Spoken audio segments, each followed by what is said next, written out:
Welcome friend to our video series with doctor S Srinivasan ji. और एक ऐसी वस्तु है जिससे सबको इशू है, पर कोई मानता नहीं है कि ये मुझे है, पर सब में होता है। और वो बहुत ही अलग अलग तरीके से आपको तकलीफ भी देता है, आपका काम भी नहीं होने देता है और आपको जीवन जीने भी नहीं देता है। तो वो क्या है, कैसे है, क्यों है, और उसको कैसे ठीक कर सकते हैं, उसके लिए हम डॉक्टर साहब से बात करेंगे। डॉक्टर साहब, आपका वीडियो प्रेजेंटेशन का पीपीटी रेडी है? जी जी जी। थैंक यू, शुरू करो। हाँ, करो करो, हो गया। अच्छा, अगेन थैंक यू जैन साहब, कंटिन्यूइंग द सीरीज। और ईगो एक इम्पोर्टेंट सब्जेक्ट है जिसको आपने चुना इन अ वेरी थॉटफुल वे, क्योंकि आपने को मालूम नहीं पड़ता है, बहुत लोगों को ईगो का प्रॉब्लम है, वो मालूम नहीं पड़ता है। बाहर से बताएगा तब वो बोलेगा हाँ यस, और ही में से नो, मेरे पास कोई ईगो नहीं है, without ego. I am without ego बोलने वाले के पास तो ईगो रहता है वगैरह। तो as you can see in this picture, एक आदमी है, एक औरत है, और उन दोनों के बीच में ईगो है। मतलब ये समझो, ये फैमिली हो, कोई रिलेटिव हो, और कोई फ्रेंड्स हो, या बॉस हो, सबॉर्डिनेट हो, दो लोगों के बीच में बड़ा बैरियर जो होता है वो ईगो के थ्रू होता है। हम उसको जरा ईगो को थोड़ा और इन डेप्थ देखेंगे, बट 99.9% ऑफ द टाइम्स आपका ईगो का प्रॉब्लम है, इसलिए आपका प्रॉब्लम है। तो if you can manage your ego, you manage your self and you manage your relationships. तो बहुत जरूरी है ये समझना। और बाहर से लोगों से एक फीडबैक लेना, ईगो है कि नहीं वगैरह वगैरह, फीडबैक तो बहुत जरूरी है। और जब ईगो से हम भरे हुए हैं, फीडबैक नहीं लेते हैं, we refuse to take feedback, तो एक प्रॉब्लम कंटिन्यू होता है। Next slide please. ये ईगो का साइंटिफिक स्टडी होना मुश्किल है, क्योंकि वो ईगो ब्रेन के अंदर है, और ब्रेन के अंदर का स्टडी करना तो मुश्किल हो जाता है। जी जी, आप कुछ बताएंगे? नहीं नहीं, ठीक है। हाँ, तो ईगो का स्टडी करने में for the first time in modern medicine, Sigmund Freud करके एक साइकोलॉजिस्ट थे, and he lived about 50-60 years ago. और for the first time he started studying ego. लोग हंसते थे, क्या ईगो, क्या स्टडी करेगा तुम, तुम्हारे पास ईगो है, उसके आगे क्या। तो फिर फ्रॉइड ने बहुत अच्छी तरह से बहुत सारे स्टडीज किए हैं, और वो साइकोलॉजिस्ट होने की वजह से साइकोलॉजी का जो लेबोरेटरी है उसके अंदर उन्होंने बहुत अच्छी तरह से योगदान दिया है। और आजकल उनका थियोरी इतना मानते नहीं है, फिर भी वो थियोरी रेलेवेंट है। और उस थियोरी के मुताबिक आपका जो कॉन्शियस में जो लेवल के ऊपर जो दिखता है व्हाइट पार्ट, वहां से आपको ईगो महसूस होता है, मगर that is only a small part of your whole brain, your whole mind. तो फ्रॉइड का उद्देश्य ये था कि जो दिखता नहीं है उसको अच्छी तरह से स्टडी करें, तो हम अच्छी तरह से समझ सकते हैं, और अच्छी तरह से लोगों को रिलेशनशिप बढ़ा सकते हैं। तो ऐसा ही हुआ, उन्होंने 20-25 साल अच्छी तरह से काम किया, and before he died his observations were very valid, highly respected था। मगर वो after he died, more recent times, बहुत सारे नए नए थियरी आने लगे हैं, और ब्रेन का बायोकेमिस्ट्री भी काफी तरह से वो आगे होता रहता है। ये सब केमिस्ट्री है, जैसे हमने स्ट्रेस मैनेजमेंट के अंदर देखा, वो केमिस्ट्री है। वो ईगो का भी केमिस्ट्री होता है, और ईगो एक इमोशन होता है, और इमोशन का जो रिलेटेड केमिस्ट्री है वो प्रकट होता है। तो फ्रॉइड ने ऐसा कहा कि भाई आपका जो कॉन्शियसनेस है, जो कोई लोग मानते हैं हाँ I got ego, don't hurt my ego, हाँ ऐसा धमकी देते हैं, डोंट हर्ट माई ईगो वगैरह, वही ईगो होता है। तो तो उन्होंने कहा कि भाई कॉन्शियस तो ठीक है, लोगों को दिखता है, फिर भी लेट मी रिपीट, सभी कॉन्शियस को दिखता है ऐसा नहीं है, मगर देख सकते हैं वो कॉन्शियस है। और उसके अलावा उसके नीचे कॉन्शियस को नीचे से ऑपरेट कंट्रोल करने वाला सब कॉन्शियस होता है। फिर फ्रॉइड ने एक अनकॉन्शियस एक बनाया, एंटिटी बनाया, ऐसा थियरी है। तो कोई एग्जैक्ट डिटेल्स तो उनके पास नहीं था, और अभी भी इतना डिटेल मिलना मुश्किल है, मगर है कॉन्शियस के अलावा, in addition to that what subconscious, उसके भी नीचे, और अनकॉन्शियस और भी नीचे, और नॉन कॉन्शियस। कोई चीज कॉन्शियस के एम्बिट के बाहर है, वो नॉन कॉन्शियस बोला जाता है, सब अनकॉन्शियस वगैरह वगैरह। We won't spend too much time because nowadays it is not valid. ये थियरी वैलिड नहीं है, मगर फिर भी वो रेलेवेंट है। अच्छा, फ्रॉइड ने और एक अच्छी तरह से एक थियरी बनाया। उन्होंने कहा कि आपका जो बिहेवियर है वो 3 भागों में आप बांट सकते हैं। और पहला वाला बोलते हैं ईद। ईद बोले तो ईद नहीं है अपना ये बकरीद वगैरह का ईद नहीं है, ये ईद बोलते हैं, इडली का ईद समझो। और वहां पे क्या होता है, और brain behaves like a child, you know. What will a child do? बाजार में जाएंगे तो बलून दिखेगा, बोलेगा मेरे को बलून मांगता है, और कोई टॉय दिखेगा, मेरे को टॉय मांगता है। और हर एक लेवल पे childish brain goes like wild, you know. एक चीज देखेगा, 2 मिनट के बाद दूसरा चीज पसंद करेगा, वगैरह वगैरह। अगर आप देखने जाएंगे तो ये सब अपने अंदर है, और mind has that id, you know, but we try to control it. How do we control? We make use of a part called ego. The word ego for the first time was coined by Freud. उससे पहले ego नहीं था, मगर आज का ego का concept जरा अलग है। मगर ये उनका जो ईगो का कंट्रोल था, वो साइकोलॉजी में बहुत सारे अच्छी तरह से इम्पैक्ट हुआ। और वहाँ पे मोस्टली रीजनेबल कंट्रोल बिहेवियर का जगह है, और whatever we behave and do in a very practical and grown up manner, you know. For example, अभी हम बैठे हैं, जैन साहब का कोई कंप्यूटर ठीक से नहीं चला, तो हम देखेंगे हाँ ठीक है, थोड़ा रुको, थोड़ा रुको, हो जाएगा। वो कंट्रोल जो होता है वो ईगो के अंदर है। वो चाइल्ड के अंदर क्या होगा, क्या है तुम कंप्यूटर लाया, कोई फायदा नहीं है, ये नहीं है, वो नहीं, वो ईड वाली बात है। ईड में एक्साइटमेंट ज्यादा है, और ईगो में रीजन एंड कंट्रोल होता है। And even today it is possible. अगर आप देखने जाएंगे तो उससे भी आगे और भी बेटर कंट्रोल होएगा, सुपर ईगो बोलता है। वहां पे आपके हाईली सोफिस्टिकेटेड थिंकिंग होता है, थिंकिंग हाई क्वालिटी का होता है।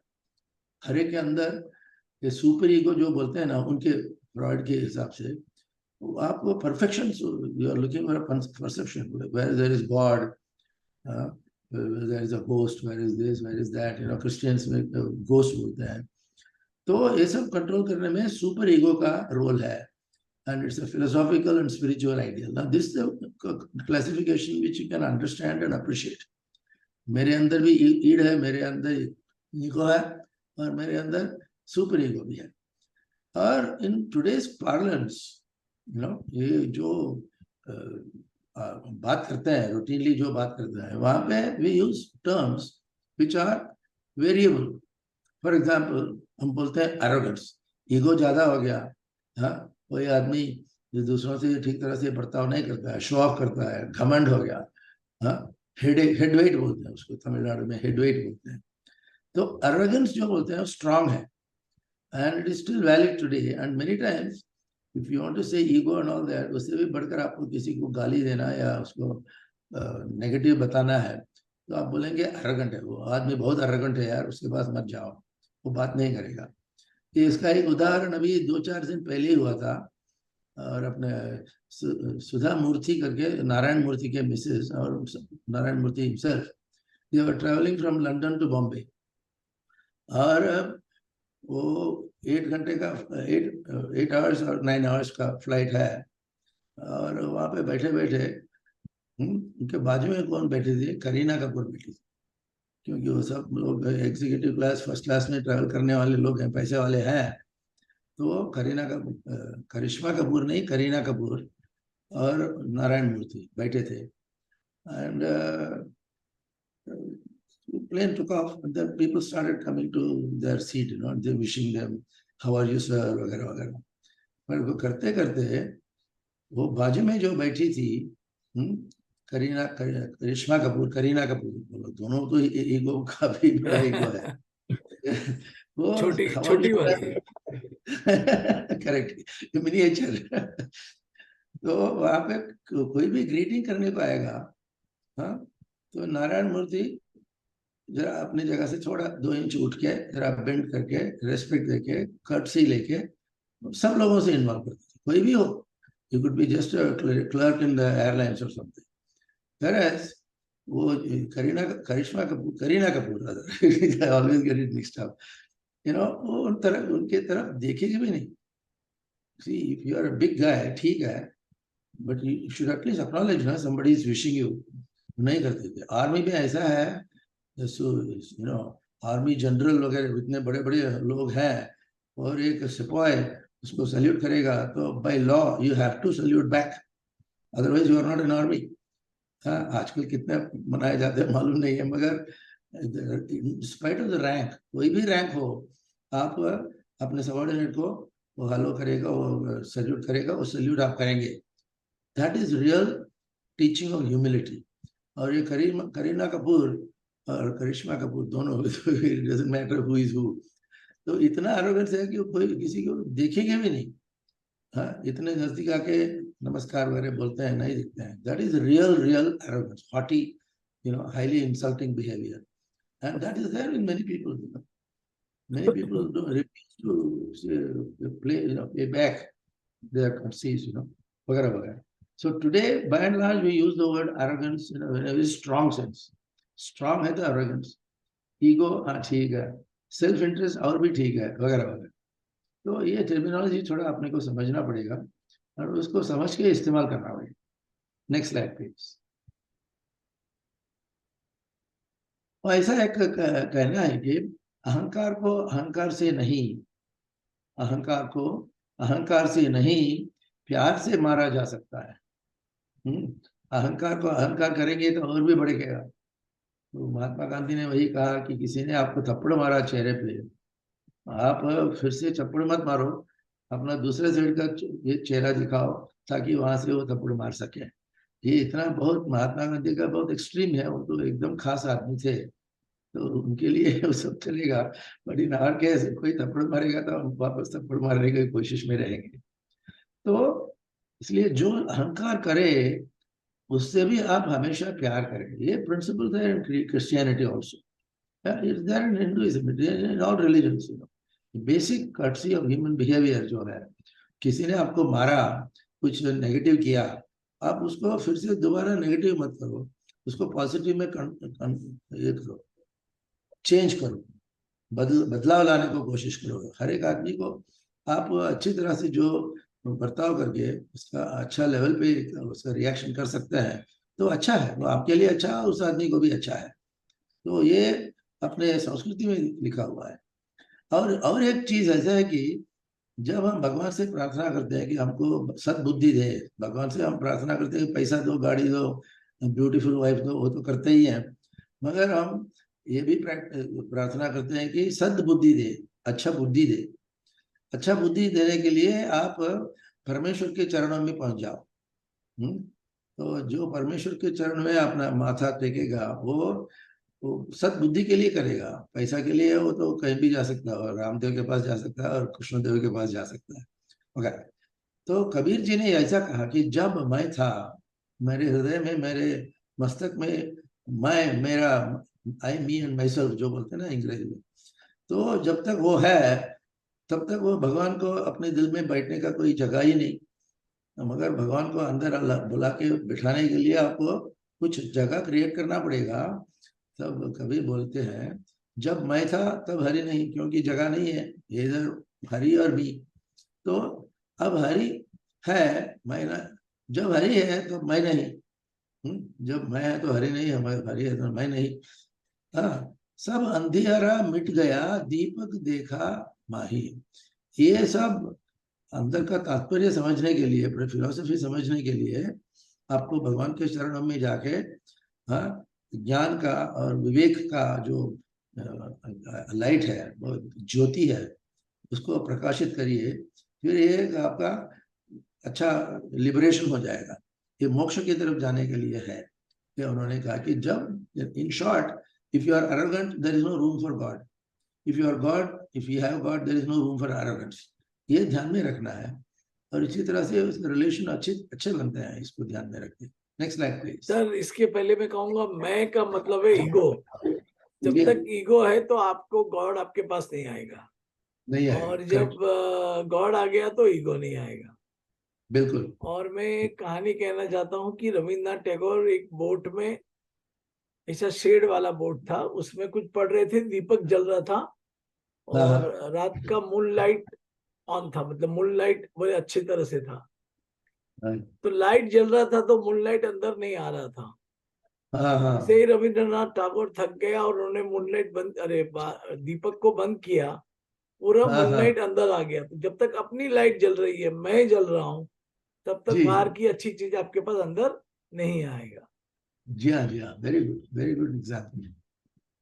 Next slide please. आ गया, बोलिए। हाँ। बुरा जो देखने मैं चला। हम्म? लोग देखते जाते हैं कि कौन बुरा है, किसको मैं गाली दूं। People are hunting for bad people, क्योंकि उनको झगड़ा करने को, मसाला लेके उसके मुंह पे लगाने को कोई तो चाहिए ना। घर से बाहर निकलेगा तो इसको हम नारद मुनि बोलते हैं। बेचारे नारद अच्छे थे, उनका बदनाम करके नारद मुनि बोले तो आपके पास नेगेटिव होएगा, उसको लेके बढ़ा चढ़ा के नारद मुनि दूसरों को तकलीफ देने में इन्वॉल्व थे, ऐसा बोला जाता है। मगर नारद मुनि बोलते थे मैं तो दूसरों के अच्छे के लिए कर रहा हूँ, वगैरह वगैरह। यानी बुरा जो देखने मैं चला। बुरा आदमी ढूंढते ढूंढते मैं जा रहा हूँ, अगर बुरा न मिलिया कोई, मेरे को कोई कोई आदमी बुरा दिखता ही नहीं है, फिर वो सब थक गए, घर में आके वापस बैठ गए, फिर देखने लगे जो दिल खोजा अपना, अपना दिल को मैं खोजूं तो मुझसे बुरा ना कोई। तो जब आप सारी दुनिया भर के घूम घूम के इधर उधर जाके बुरा चीज, बुरे आदमी को देखने के लिए प्रयास में है, तब तक आपको कुछ नहीं मिलेगा। जब घर में अंदर आके आत्म परीक्षण होता है इसको, हाँ, जो दिल खोजा अपना, अपना ही दिल खोजो। Look inwards. अपने अपनी संस्कृति में most important thing is look inwards. इसका जो आश्रम भी दिए जाते हैं ना, ब्रह्मचर्य आश्रम, गृहस्थ आश्रम, वानप्रस्थ आश्रम वगैरह वगैरह, वो दिल को, अपने ही दिल को खोजने के लिए एक सीक्वेंस बना के दिया है उन लोगों ने।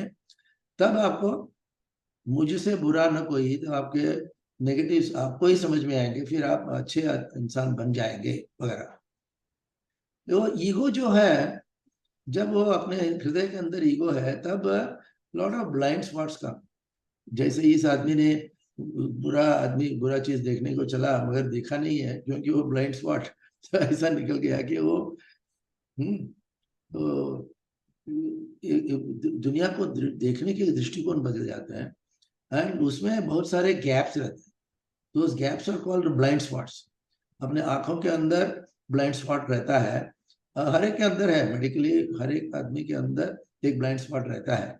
उसी प्रकार हर एक आदमी के मन के अंदर, हृदय के अंदर ब्लाइंड स्पॉट रहता है, and that is caused by ego. Ego है इसलिए ब्लाइंड स्पॉट आता है, बढ़ता जाता है वगैरह। Next slide please. तो ईगो है तो आपका रिस्ट्रिक्शंस आ गया। हाँ, समझो आप कोई पैर पे एक बड़ा आयरन का एक गोली बना के रखा है, और आपको पैर को लगा दिया, बांध दिया, तो आप वो लेके जा सकते हैं क्या, भाग सकते हैं? नहीं, बिल्कुल नहीं। जब तक ईगो आपको ऑब्स्ट्रक्ट कर रहा है, तब तक आपका आपका मूवमेंट, आपका परसेप्शन बहुत लिमिटेड रहेगा। जब वो निकल जाता है ईगो, तब आपका देखने का दृष्टिकोण, बर्ताव का दृष्टिकोण वगैरह अच्छे निकलते हैं। वो ईगो का रेस्ट्रिक्शन जो है, वो उसका समझने का एक मामला है। और ईगो और प्राइड ऐसे दोनों चीज हैं। अभी प्राइड, अभी तो हमने प्राइड के बारे में नहीं देखा, और प्राइड अभी ऐसा हम देखेंगे। उससे पहले हम ईगो देखते हैं। Ego is a type of self admiration. खुद को एडमायर करो, खुद की तरफ देखते रहो, खुद को अच्छे कपड़े पहना है, खुद को ये करिए वो करिए, यू पैम्पर एवरीबॉडी। वो ईगो में आता है, खुद को एडमायर करना। whereas pride is something which can be equivalent to self respect. Pride जरा सा इंटेंसिटी में कम है। जैसा हमने देखा कि एरोगेंस जो है ना, वो शब्द का intonation itself is like that, arrogance, हाँ एरोगेंट आदमी वगैरह। तो वो अरेगेंस कम हो जाएगा, तो जरा विवेक मन के अंदर प्रकाश होने का लगेगा, तब आपको वो प्राइड बोलने में कोई इतराज नहीं है। मगर pride can be good also, can be many times good, can be equivalent to self respect और self satisfaction. Next slide please. ये देखिए, ये आदमी है, आपको मालूम है कौन है, सारी दुनिया जानती है। ये विराट कोहली है, और उन्होंने 500 इंटरनेशनल टेस्ट मैचेस में 500 सेंचुरीज बनाया। हाँ, और उसके अलावा बहुत सारी चीजें क्रिकेट में और कहीं भी अच्छी तरह से काम करके लोगों को दिखाया। तो इस आदमी के अंदर जो प्राइड है दिखता है, वो बैट उठा के ऐसा कर रहा है, obviously is very happy, he is elated, that can be called pride. whereas somebody, Vinod Kambli जैसा आदमी है, वो दिन भर इधर उधर घूमता है, लड़कों के साथ घूमता फिरता है, फिर शाम को थोड़ा बैट घुमाता है। विनोद कांबली का डाउनफॉल ऐसा ही हुआ ना, विनोद कांबली खुद को बहुत समझने लगा।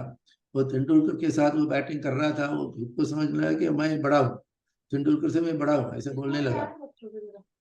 तो इसमें विराट कोहली का उदाहरण तो आपने देखा ही है। ऐसा लेजिटिमेट प्राइड, इसको बोलते हैं लेजिटिमेट प्राइड। हमने चंद्रयान छोड़ा, और चंद्रयान अच्छी तरह से छोड़ा, क्योंकि उतने सारे साइंटिस्ट लोग आके उसको अच्छी तरह से एंगल, ट्रैजेक्टरी वगैरह देखे, फिर चंद्रयान छोड़ा। अभी चंद्रयान पहुंचता होगा कभी भी, तो वहां पे आपका लेजिटिमेट प्राइड होता है, उसमें ईगो बोलने के ठीक नहीं लगेगा। अगर ईगो बोले तो बिना कारण खुद को बहुत बड़ा चढ़ा के दिखाना और दूसरों को दबाना, ईगो से क्या है, दूसरों को दबाते हैं आप, वो बहुत बुरी बात है। Next slide please. ये देखिए, एक छोटा सा हिंदी कहावत है, अहंकार मत पालिए जनाब, अहंकार मत पालिए। भी मैं क्लासिकल म्यूजिक गाता हूँ, और उसका भजन जो होता है ना, हर एक भजन के अंदर संत कहते हैं, कि संत कोई भी हो, रामदेव हो, कोई भी हो, कहते हैं कि जनाब आप अहंकार मत पालिए। क्यों? वक्त के समुद्र में कई सिकंदर डूब गए हैं। जैसे आप ये बोलो, रावण बोलो, दुर्योधन बोलो, सब अहंकार से भरा हुआ मस्तक लेके घूमते थे, और वही अहंकार से अपने को ही खुद को कुराट मार के अपने को मार देते हैं, और उसमें मर जाते हैं। तो वक्त के समुद्र में कई सिकंदर डूब गए, और आप क्या रहने वाले हैं? ऐसा कि मीरा जी का भजन है, रावण सरे का योद्धा भी चले गए। जब तक रावण था तब तो लोग बोल रहे थे रावण अरे बड़ा आदमी है वगैरह, मगर एक दिन रावण को जाना पड़ा वगैरह। तो सर सिकंदर भी इतना शक्तिशाली था कि वो पूरे दुनिया को जीतने का ख्वाब रख रहा था, और मैं दोबारा दुनिया जीत जाऊंगा, ये सब करेक्ट। उसने सोचा। जी लेकिन बाद में जब उसको रियलाइज हुआ, तो जब वो मर के गया तो दोनों हाथ खुला रख के गया जी जी। कि कोई। अच्छा, दूसरा ये है कि आप कितना भी बड़ा आदमी है, कुछ भी है, आप एक दिन जाने वाला है, और आपके जी बिना दुनिया चलने वाला है, ये आपको को ध्यान में रखना चाहिए। Correct correct correct. अच्छा, और अभी एक महात्मा गांधी का एक जो सेइंग हम देखेंगे, हम सब लोग कुछ काम करते रहते हैं, और बहुत सारे काम ऐसे करते हैं कि अपने लिए और अपने परिवार के लिए भला होना चाहिए ऐसा समझ के हम करते हैं। तो कोई भी काम कर्म करेंगे आप, हाँ, खुद का भला होने के लिए करते हैं, तो उसमें आपको सिर्फ सेल्फिशनेस दिखेगा।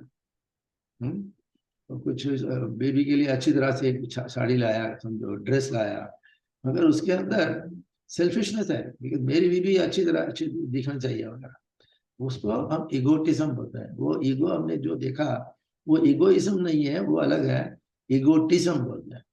अरोगेंस होके, सेल्फिशनेस होके जो हम करेंगे, आप लोगों को सर्विस भी करो, but if you don't have humility, वो कोई काम का नहीं है। Then you are selfish fellow, and you are an egotistic fellow, and you become a bad man. Even if you do good work, you become a bad man, because आपके अंदर humility नहीं है।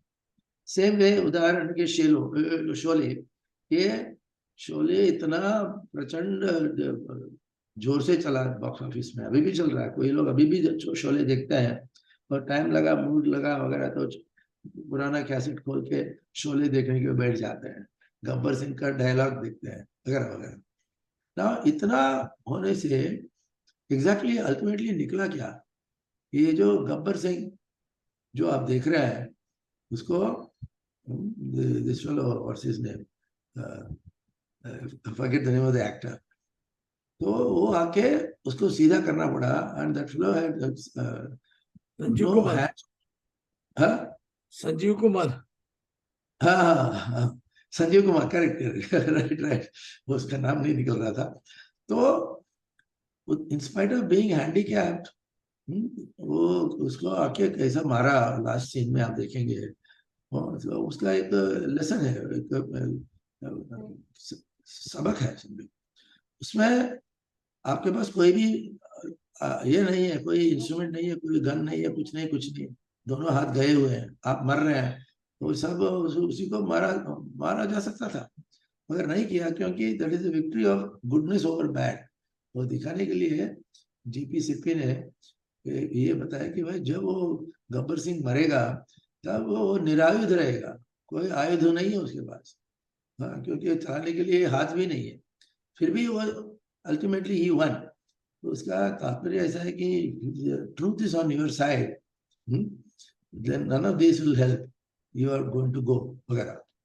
तो आखिर में हम ये देखेंगे, साधु भूखा भाव का।